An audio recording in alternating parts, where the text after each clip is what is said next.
오늘 본문은 인류가 타락한 이후에 처음 등장하는 사건입니다. 그런데 그 사건이 좋은 사건, 좋은 소식이면 참 좋겠는데 안타깝게도 끔찍한 사건이고 끔찍한 소식입니다. 타락의 결과, 죄의 결과는 죽음이라고 말씀을 드렸죠. 그런데 그 죽음이 타락 이후 처음 등장하고 있습니다. 바로 가인과 아벨의 이야기입니다. 1절에 의하면 아담은 가인을 낳고 이렇게 말합니다. 내가 여호와로 말미암아 등남하였다. 1절의 말씀을 다시 한번 읽어보겠습니다. 다 같이 읽습니다. 시작. 아담이 그의 아내 하와와 동침하매 하와가 임신하여 가인을 낳고 이르되 내가 여호와로 말미암아 등남하였다 합니다. 아담과 하와가 누구를 낳았다고요? 가인입니다. 가인이라는 말의 뜻은 얻었다, 얻음이라는 그런 뜻이 있습니다. 무엇을 얻었다라는 말입니까? 우리말 성경에는 이렇게 표현되고 있습니다. 여호와로 말미암아 등남하였다. 그러니까 아들을 낳았다라는 그런 뜻이죠. 아들을 얻었다라는 그런 의미입니다. 그런데 누구 때문에요? 여호와로 말미암아, 여호와 때문에, 여호와로 인하여 그렇게 표현하고 있습니다. 그런데 이 히브리어 성경 원문을 살펴보면 이 말미암아라는 이 단어가 없습니다. 그러니까 뭐예요? 성경을 번역할 때에 어역을 한 것이라고 이렇게 볼 수가 있겠죠. 그러니까 이 말미암아 혹은 때문에 이 말을 빼고 이 말씀을 번역하면 이렇게 번역할 수 있겠죠. 내가 여호와를 등남하였다. 내가 여호와를 얻었다라고 이렇게 번역할 수 있을 것입니다. 여러분 이것이 무슨 뜻입니까? 아니 어떻게 아담이 하나님을 얻었다 혹은 하나님을 낳았다라고 이렇게 할 수 있겠습니까? 그런 의미가 아니겠죠. 창세기 3장 우리가 살펴볼 때에 중요한 구절 3장 15절 말씀, 이 말씀 여러분들이 늘 기억하셔야 됩니다.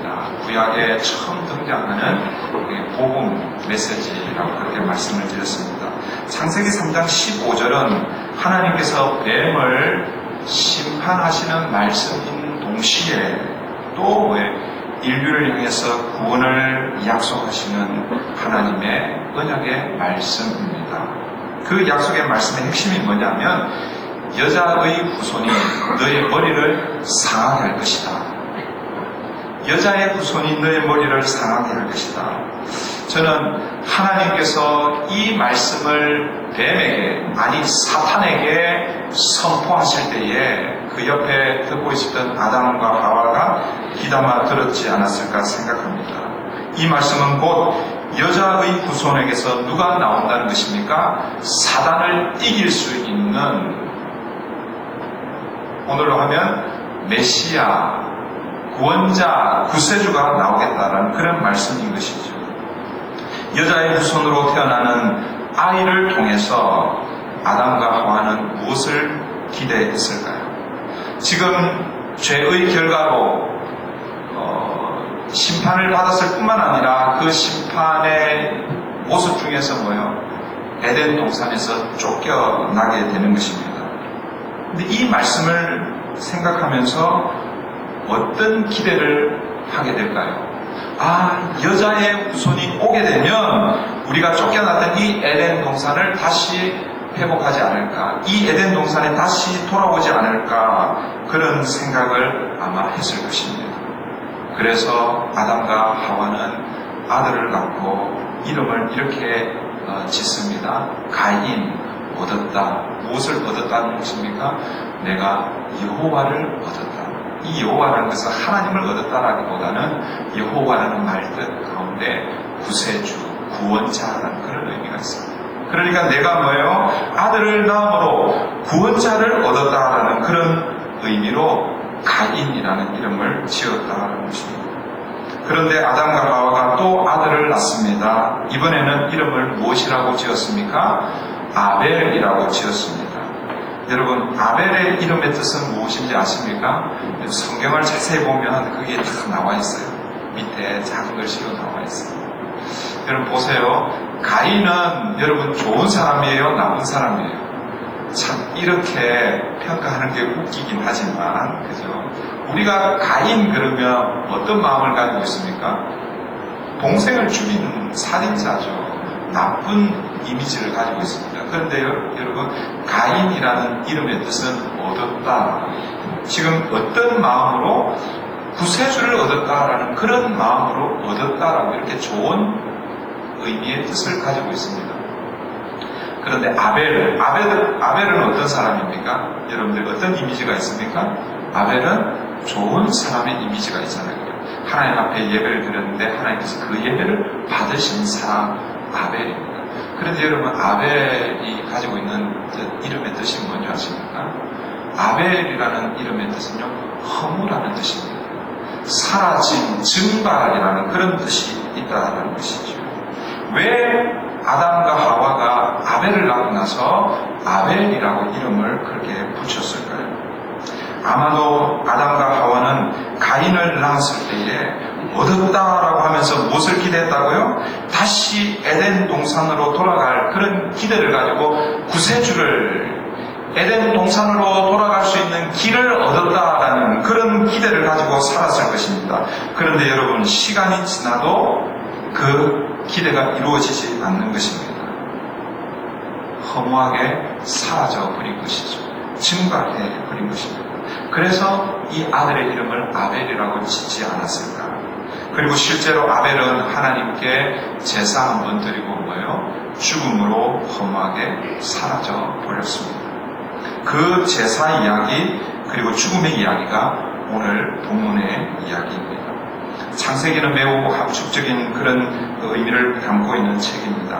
가인과 아벨이 태어난 후 시간이 얼마나 지났는지 모르는데 성경은 이렇게 표현하고 있죠. 3절에 보면 세월이 지난 후에 꽤 시간이 흘렀다라는 그런 의미인 것입니다. 2절에 보면 가인은 농사하는 사람이었고 아벨은 양을 치는 사람이다 이렇게 소개됩니다.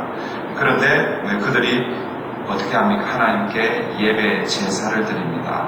가인은 땅의 소산으로 아벨은 양의 첫 새끼와 그의 기름으로 제사를 드렸는데 그런데 그 제사의 결과가 무엇입니까? 4절 5절에서 우리에게 그 결과를 소개하고 있죠.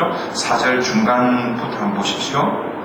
여호와께서 아벨과 그의 제물은 받으셨으나 가인과 그의 제물은 받지 아니하신지라. 여러분 하나님께서 받으시는 제사 예배가 있고 하나님께서 받지 않으시는 제사 예배가 있다라고 말씀합니다. 왜 하나님은 누군가의 제사는 받으시고 누군가의 제사는 받지 않으십니까? 어떤 사람은 그것이 사람의 문제다라고 이렇게 얘기하는 사람이 있고 또 어떤 사람은 재물의 문제다라고 이렇게 얘기하는 사람이 있습니다. 또 더 많은 오늘 본문에 대한 해석이 있을 수 있습니다. 그런데 저는 제가 보기에는 사람도 문제고 재물도 문제고 둘 다 문제라는 것입니다. 왜냐하면 성경이 뭐라고 말씀하고 있냐면 이렇게 말씀하고 있죠. 아벨과 그의 재물은 받으셨고 가인과 그의 재물은 받지 않으셨다 이렇게 말씀합니다.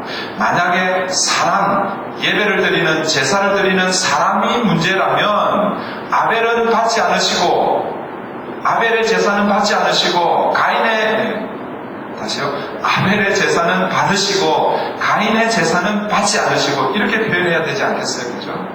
그리고 또 만약에 재물이 문제면 아벨의 재물은 받으시고 가인의 재물은 받지 않으시고 이렇게 표현하는 것이 맞을 것입니다. 그런데 뭐예요? 아벨과 그의 재물은 받으시고 가인과 그의 재물은 받지 않으셨다.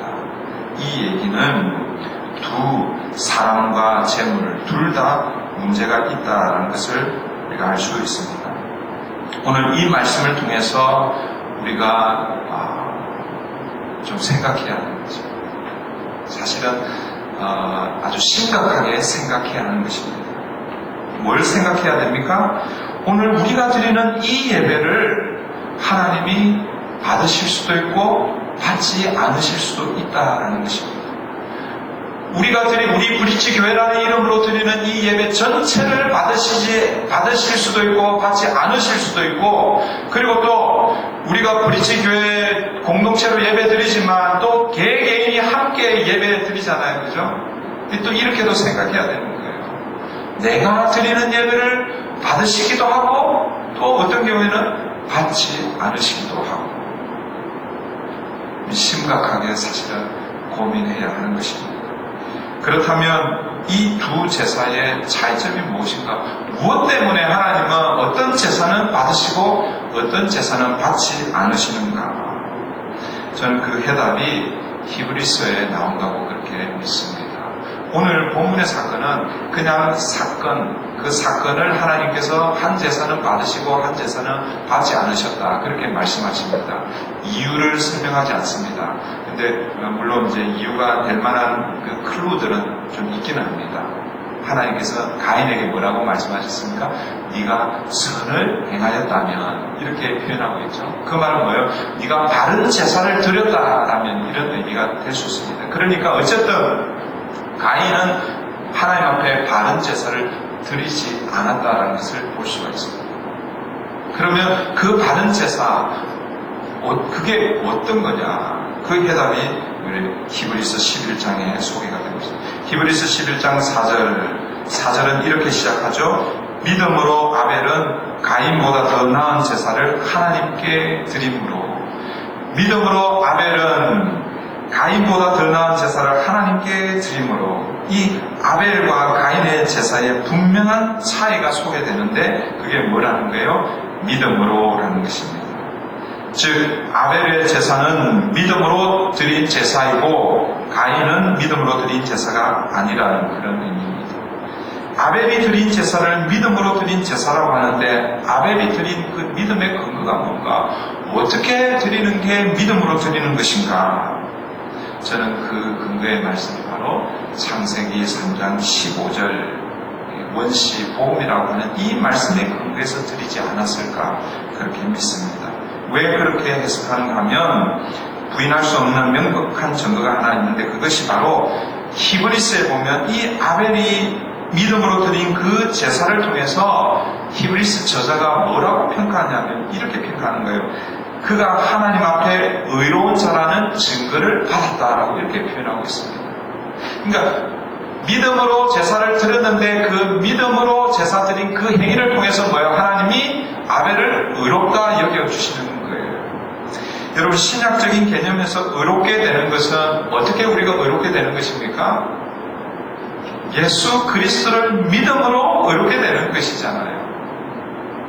예수 그리스도를 통해서만 의롭게 되는 것입니다. 그 예수 그리스도를 우리가 어떻게 바라보느냐, 어떻게 고백하느냐, 어떻게 믿느냐에 따라서 우리의 의가 결정이 나는 것입니다. 그 기준이 뭐입니까? 그게 바로 믿음인 것이죠. 오늘 예수 그리스도가 이 세상 가운데 있습니다. 그런데 그 예수 그리스도를 믿음으로 받아들이면 뭐예요? 하나님께서 우리를 의롭다 여겨주시는 것이고, 똑같이 세상 가운데 예수 그리스도가 계시지만 그 예수 그리스도를 믿음으로 반응하지 않으면 불의한 자가 되는 것이지요. 오늘 하나님께서 이 히브리서 저자를 통해서 아벨이 드린 그 제사를 믿음으로 드린 제사, 믿음의 행위로 그렇게 이해하고, 그 결과로 아벨을 의롭다라고 그렇게 여겨주고 있는 것입니다. 여러분, 아벨이 이 드린 제사는 결국 믿음으로 창세기 3장 15절에 소개되고 있는 여자의 후손이 너의 머리를 상하게 할 것이라는 그 말씀을 붙들고 예배했다라는 것입니다. 그러므로 아벨이 의롭다함을 얻은 것은 단순히 그가 짐승을 잡아서 희생 제물로 드린 그 제물이 달랐기 때문, 그렇게 해석하기도 합니다만은 단순히 그것 때문만은 아닌 것입니다. 왜냐하면 레위기에 가면 제사의 방식이 다양하게 소개가 되고 있습니다. 보통의 제사의 제물은 짐승을 잡아 희생 제사를 드리지만, 그러나 보시면요, 아주 가난한 사람, 흑빈 자들은 이 재물을 잡아 드릴 수 없는 그런 사람들에게 곡식을 가지고 드릴 수 있도록 그렇게 하나님께서 제사의 길을 열어놓으셨기 때문에 그렇습니다. 그래서 오늘 우리는 이 창세기의 말씀과 히브리서의 말씀을 이렇게 종합했을 때에 재물의 종류라기보다는 제사하는 사람과 그 재물을 가지고 하나님 앞에 나아갈 때 어떤 자세로 나아가는가, 믿음으로 나아가는가, 그렇지 않은가, 거기에 있다라고 우리가 생각할 수 있습니다. 아벨이 의롭다함을 얻은 것은 단순히 그가 양의 첫 새끼로 제사를 드렸기 때문이 아니라 그가 드린 제사를 통해서 뭘 믿고 있는 거예요? 여자의 후손을 통해서 오실 메시아를 바라보고 기대하고 예배했다라는 것입니다. 이 점이 아벨과 가인 드린 제사의 차이점이라는 것이죠. 그러므로 오늘 우리가 드려야 할 예배는 어떤 예배입니까? 여러분, 예배는 똑같습니다. 아벨이 드린 예배나 오늘 우리가 드리는 예배나 그 예배의 정신, 예배의 자세는 똑같은 것이죠. 뭐겠어요? 오늘 우리는 어떻게 예배 드려야 할까요? 우리도 동일하게 무엇으로 예배를 드려야 되는가요? 믿음으로 드려야 하는 것입니다. 믿음으로 드린다는 것은 무엇입니까? 결국 예수 그리스도를 붙들고 예수 그리스도를 통해서 예수 그리스도의 공로로 하나님 앞에 나아오는 것입니다. 그래서 히브리서 저자는 누구도 그 하나님의 임재의 상징인 지성소 안에 들어갈 수 없는데 예수 그리스도께서 자신의 육신을 찢음으로 휘장을 찢어주셨고 이제는 누구든지 담대하게 그 지성소 안에 나아갈 수 있도록 허락해 주신 것이죠. 이것이 예수 그리스도를 통해서 믿음으로 예배할 수 있게 되는 것입니다.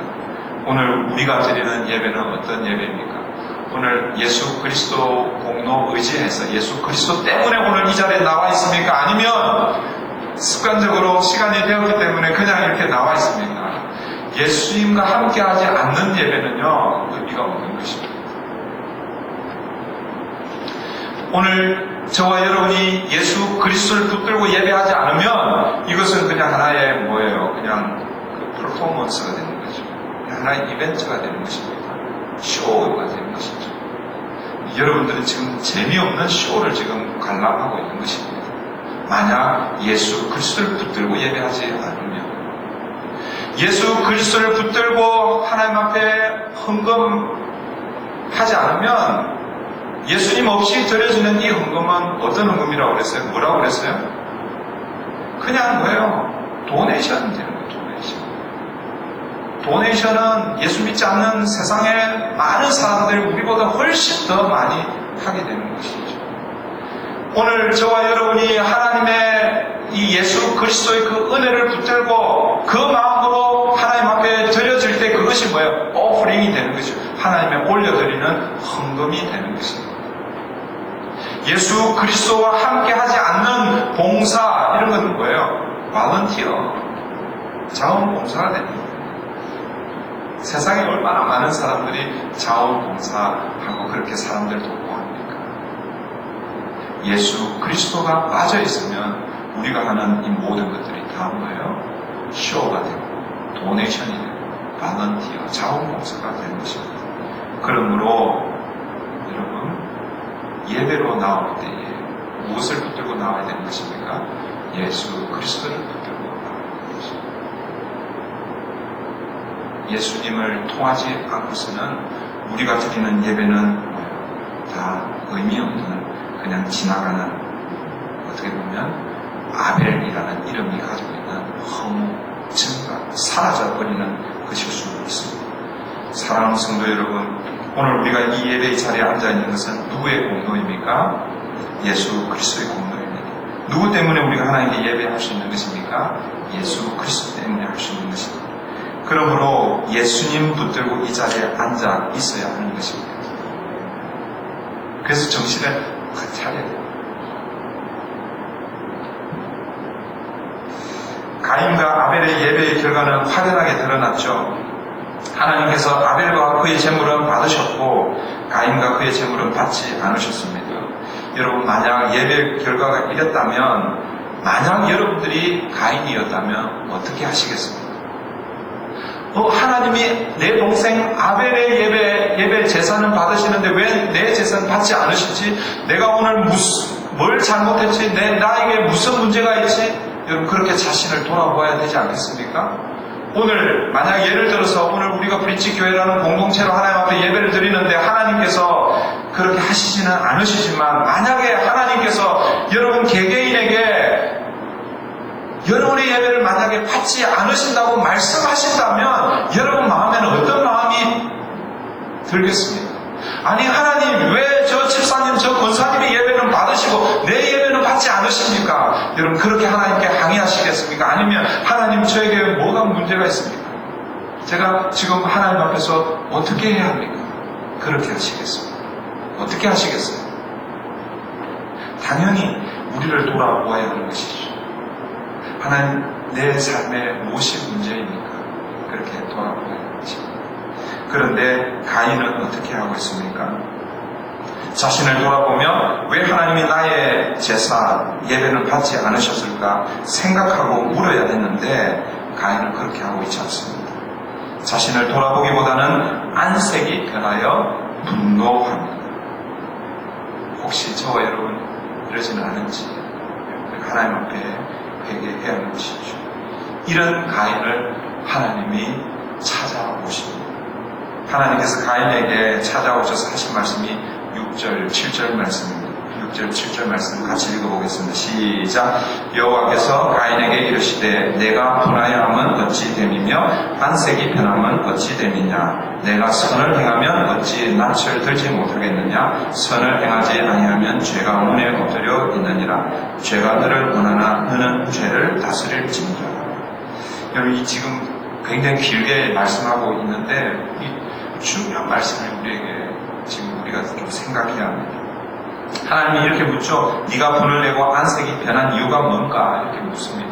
그러면서 원인을 그렇게 하는 이유를 얘기하죠. 네가 선을 행하면 어찌 낯을 들지 못하겠느냐. 네가 그렇게 분을 내고 그렇게 하는 것, 네가 선을 행하지 않고 그렇게 하는 이유가 없다라는 것을 얘기하고 있는 것이죠. 그렇게 하면 안 된다라는 것이죠. 하나님께서 네가 선을 행하면 어찌 낯을 들지 못하겠느냐. 이 말은 네가 바른 제사를 드렸으면 왜 이런 일이 일어났겠느냐. 왜 내가 아벨의 제사를 받고 너의 제사를 받지 않았겠느냐. 이런 얘기이겠죠. 그러면서 하나님께서 가인에게 경고합니다. 어떤 경고입니까? 죄가 너를 삼키기 위해서 문 앞에 엎드려 있다라고 이렇게 경고합니다. 여러분 지금 죄가 어디에 있다는 거예요? 가인의 문 앞에 있다는 거예요. 이게 가인 앞에 지금 있다라는 거예요. 가인을 어떻게 하려고 지금 도사리고 있다라는 것을 말씀하고 있습니다. 그래서 하나님께서 죄송합니다. 그 죄를 어떻게 하라고 말씀하고 있습니까? 죄는 너를 원하나 너는 죄를 다스릴지니라. 그 죄가 네 옆에 지금 다 네가 어떻게 할지에 따라서 그 죄가 너를 삼킬 것이다. 너를 지배할 것이다. 너를 다스릴 것이다. 이런 얘기인 것이죠. 여러분 성령 하나님께서 우리와 동행하시지만 여러분 제가 이 말씀을 준비하면서 죄도 우리와 늘 항상 동행한다는 것을 제가 깨달았습니다. 여러분 죄가 항상 우리 문 앞에서 대기하고 있다는 것을 여러분 잊어버리시면 안 됩니다. 성령님과 동행하는 것보다도 더 많이 더 자주 더 언제나 죄가 우리와 동행한다는 사실입니다. 그래서 호시탐탐 노리고 있는 거예요. 틈만 나면 뭐예요? 그 죄가 우리를 삼켜. 하나님께서 지금 뭘 염두에 두고 지금 이 말씀을 가인에게 하신 것입니까? 가인이 안색이 변하고 분노하여서 지금 어떻게 하려고 하는 겁니까? 동생에 대한 그 분노가 폭발 지경에 와 있는 것이죠. 하나님 그걸 아시고 죄가 지금 네 문 앞에 와 있다, 도사리고 있다. 그 죄를 다스리라 하나님께서 경고하고 계신 것이죠. 가인이 이 말씀을 들었으면 어떻게 해야 합니까? 자기를 돌아보고 그 죄를 다스리라 하는데, 그런데 여러분 하나님과 대화 이후에 가인이 어떤 행동을 했습니까? 가인은 자기 문 앞에 엎드려 있는 죄를 다스리지 않고 죄가 자신을 다스리도록 그냥 내어버렸습니다. 그 결과 어떤 일이 벌어집니까? 자기 동생 아벨을 죽여버렸습니다. 에덴에서 쫓겨난 이후 첫 번째 기록된 사건은 실로 충격적인 사건입니다. 최초의 살인 사건이 형제간에 일어난 것도 충격이고 그 살인이 하나님께 제사 드린 후, 즉 예배 후에 일어난 것도 충격이라는 것입니다. 여러분, 예배는 좋은 거예요? 나쁜 거예요? 좋은 거잖아요. 이거 우리가 늘 염두에 둬야 됩니다. 여러분, 우리가 예배 드리고 난 이후에 오늘 가인처럼 이렇게 행동할 수 있습니다. 물론 실제로 사람을 죽이지는 않겠지요. 그러나 늘 언제나 죄가 우리 가운데 도사리고 있다는 것을 기억하십시오. 오늘도 조심하십시오. 예배 끝나고 저 문을 나가고 나서 그 다음에 여러분의 또 죄가 도사립니다. 또 어떤 충격입니까? 지금 하나님께서 가인에게 찾아오셔서 경고하셨잖아요. 죄가 도사리고 있다. 그 죄를 다스려야 된다. 이렇게 말씀하셨습니다. 이 말씀은 하나님께서 가인에게 기회를 주고 계신 것이죠. 그런 충분한 기회를 준 상황에서 일어났다라는 것입니다. 그래서 사실 오늘 이 사건은 충격적인 사건입니다.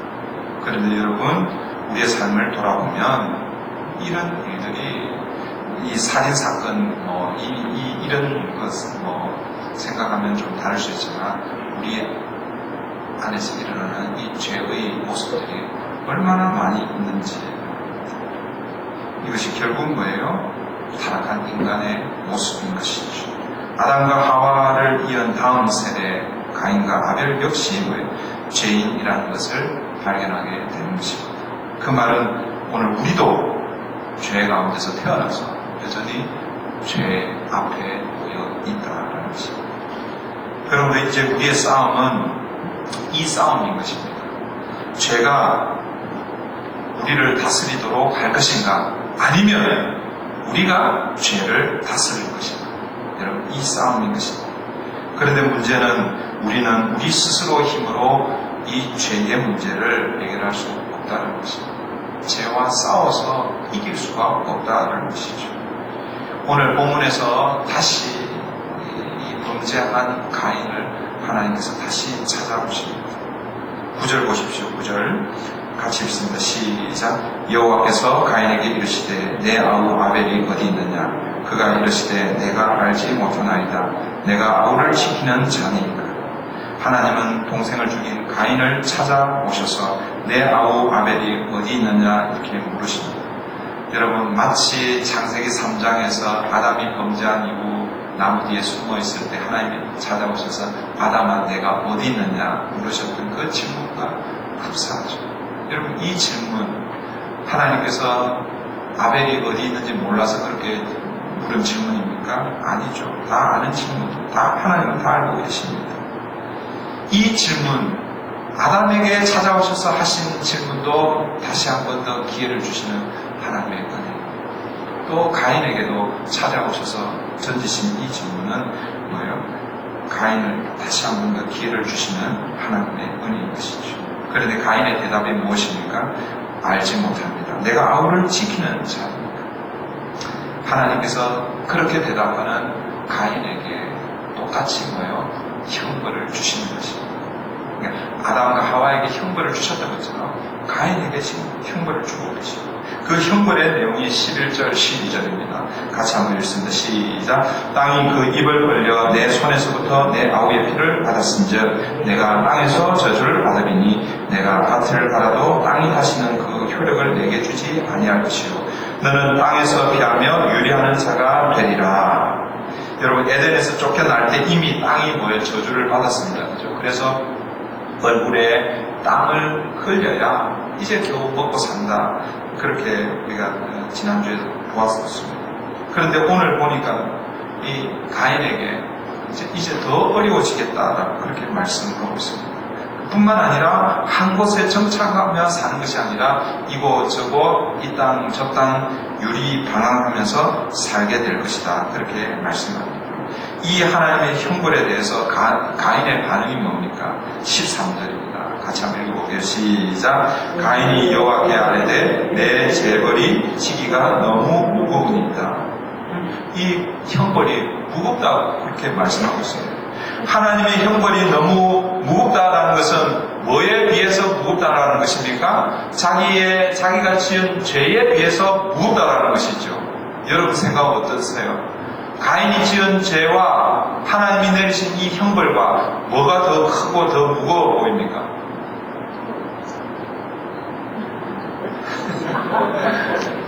나중에 토론 한번 해보세요.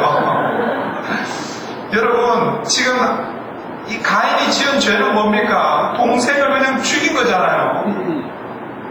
그런데 하나님께서 지금 가인에게 내리는 형벌은 네가 이제 더 고생할 거야. 그리고 이제 이곳에 머물지 못하고 이 땅 저 땅 방황하며 유리하며 살게 될 거야. 그렇게 하나님께서 지금 벌을 내리십니다. 그 벌 앞에, 그 형벌 앞에서 하나님 그거 무거워서 내가 감당을 못하겠습니다. 이렇게 얘기하고 있는 거예요. 여러분, 하나님의 형벌이 과하다라는 이 말은 자신의 죄를 과소평가하고 있는 것이죠. 여러분, 우리도 이럴 때가 많죠. 우리가 한 거는 생각하지 않고 우리가 당하는 거 생각하면서 억울하다 그러잖아요. 그죠? 그럴 때가 많아요. 이게 다 우리의 모습인 거예요. 그냥 내가 당하는 거 당연히 당한다 이렇게 생각하셔야 돼요. 여러분, 만약에 하나님이 가인에게 마땅한 벌을 내린다면 어떤 벌을 내려야 되겠습니까? 네가 동생 아벨을 죽였으니까 너도 뭐요? 죽어라 이렇게 해야 돼. 그게 공평하잖아요. 그죠? 그런데 하나님 그렇게 하지 않으셨습니다. 즉각적으로 심판을 하지 않으셨을 뿐만 아니라 뭐예요? 나를 만나는 사람이 나를 죽일 것이라는 그런 두려움, 그 공포 가운데 쌓여있는 그 가인에게 하나님께서 어떻게 하십니까? 표를 주십니다. 그 표가 어떻게 생겼는지는 모르지만 어쨌든 가인을 보면 사람들이 그 가인을 죽이지 않도록 그렇게 하나님께서 장치를 하셨다는 것입니다. 여러분 14절을 한번 보십시오. 14절 보시면 이렇게 말씀하고 있죠. 주께서 오늘 이 지면에서 나를 쫓아내시온즉 내가 주의 낯을 배웁지 못하리니. 그 벌이 너무 무거워서 이제 유리방황하면 이제는 더 이상 하나님의 얼굴을 뵙지 못하는데 그게 내가 너무 두렵습니다. 이런 의미이죠. 여러분 이 말씀을 우리가 좀 기억해야 합니다. 여러분 아까 제가 서두에 말씀드릴 때에 아담과 하와가 가인을 얻으면서 기대했던 게 뭐라고 그랬습니까? 내가 구원자를 얻었다. 이 가인을 통해서 여자의 후손을 통해서 어디를 기대하고 있는 것입니까? 다시 에덴 동산에 들어갈 것을 기대하고 있습니다. 그것이 뭐냐면 바로 뭐예요? 여호와의 얼굴을 뵙는 것이죠. 그런데 뭐예요? 쫓겨났잖아요. 하나님의 얼굴에서 멀어졌다고 그렇게 표현할 수 있겠죠.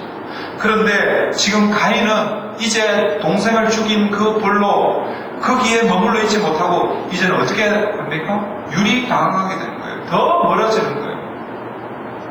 그 말은 주의 얼굴, 안 그래도 주의 얼굴을 보기가 더 멀어졌는데 유리방황하게 되면 주의 얼굴, 낯을 완전히 이제 잊어버리게 되지 않을까 이런 염려를 하는 것입니다.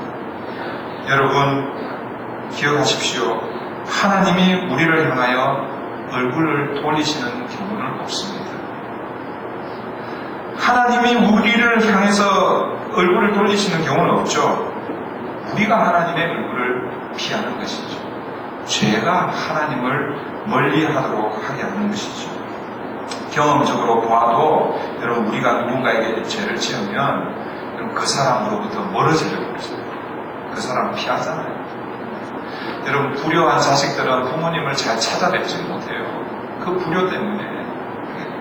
근데 뭐요? 부모님께 효도하고 부모님 말씀 순종하고 부모님의 사랑을 받고 하면 뭐요? 늘 부모님 찾아가서 가까이 있으려고 그러죠. 부모님 얼굴을 뵈려고 그러잖아요. 그런데 불효하거나 부모님께 잘 하지 못하면 뭐요? 부모님 만나는 게 두려운 거죠. 죄가 하나님과 거리를 멀어지게 만든다라는 사실을 여러분 기억하셔야 됩니다. 하나님은 언제나 우리를 향해서 그분의 얼굴을 비추고 계십니다. 우리를 만나기를 원하십니다. 우리가 하나님 얼굴을 피하려고, 우리가 하나님 안 만나려고 이리 빼고 저리 빼고 요리 도망가고 저리 도망가고 그렇게 오늘날 우리에게 주의 날 하나님의 얼굴은 무엇일까요? 우리는 어디로 가면 하나님을 배울 수 있을까요? 저는 그것이 하나님의 말씀이라고 믿습니다. 오늘 하나님은 오늘도 우리에게 하나님의 얼굴을 우리를 향하여 비추고 계십니다. 우리를 만나기를 원하십니다. 얘들아, 내게로 와서 나를 좀 만났으면 좋겠다. 내가 너를 만나고 싶다. 이렇게 말씀하십니다. 그 하나님을 우리는 어디에 가서 만나는 거예요? 말씀으로 가야 하나님을 만날 수 있는 것이죠. 하나님의 말씀을 가까이 할 때 우리는 하나님을 가까이 만나게 되는 것입니다. 하나님의 말씀을 멀리하면 하나님과 멀어지게 되는 것입니다. 여러분, 하나님의 말씀을 가까이 하고 하나님의 말씀을 묵상하면서 혹시 하나님의 일그러진 얼굴을 여러분 해보신 적이 있습니까? 무슨 얘기냐면 여러분, 하나님의 말씀을 보면서 하나님이 나를 바라보시면서 안타까워하시고 울고 계시고 그런 느낌을 경험하신 적이 있냐라는 거죠. 또 무슨 얘기냐면 우리가 하나님의 말씀을 붙들고 살아야 되는데 하나님의 말씀을 붙들고 살지 못해서 하나님께서 안타까워하시는 그 모습을 여러분 보시냐는 거죠. 부모가 자식을 향해서 부모의 말씀을 순종하고 바르게 살아야 되는데 그렇게 살지 못하고 어긋나고 그냥 부모 곁을 떠나가면 부모의 얼굴이 어떻게 되는 거예요? 일그러지는 것이죠. 그와 마찬가지로 하나님의 얼굴이 일그러질 수도 있다는 것입니다. 사랑하는 성도 여러분, 하나님의 낯을 피하지 마십시오. 하나님의 일그러진 그 얼굴도 여러분 피하지 마십시오. 그러니까 하나님의 얼굴을 보았는데 하나님이 환하게 미소 짓고 있으면 왜요? 내가 지금 하나님의 말씀대로 잘 살고 있구나. 그런데 하나님께 가까이 나아가는데 하나님의 얼굴이 일그러져 있으면 지금 내가 하나님의 말씀대로 제대로 살고 있지 않구나. 어떻게 하면 되는 거예요? 믿음으로 예수 그리스도를 붙드는 것이죠. 예수 그리스도의 은혜를 붙드는 것이죠. 예수 그리스도 십자가를 붙드는 것이죠. 우리의 죄와 허물을 하나님 앞에 내어놓는 것이죠. 그렇게 해서 하나님과 가까워지는 것입니다. 사랑하는 성도 여러분, 하나님과 가까워지시기를 바랍니다. 그 길은 하나님 말씀으로 나아가는 것입니다. 하나님의 말씀 안에서 하나님만 발견하는 것이 아니라 나를 발견하게 되는 것입니다. 그래서 이번 우리 7월 8일은 이제 성경 공부를 우리 목장 예배를 좀 쉬면서 성경 공부를 좀 하려고 그러는데 제가 아직도 그 광고에는 뭘 하겠다는 광고를 내지는 않았습니다. 그냥 하겠다라는 광고만 했는데 하나님의 말씀을 좀 읽어야 되겠다.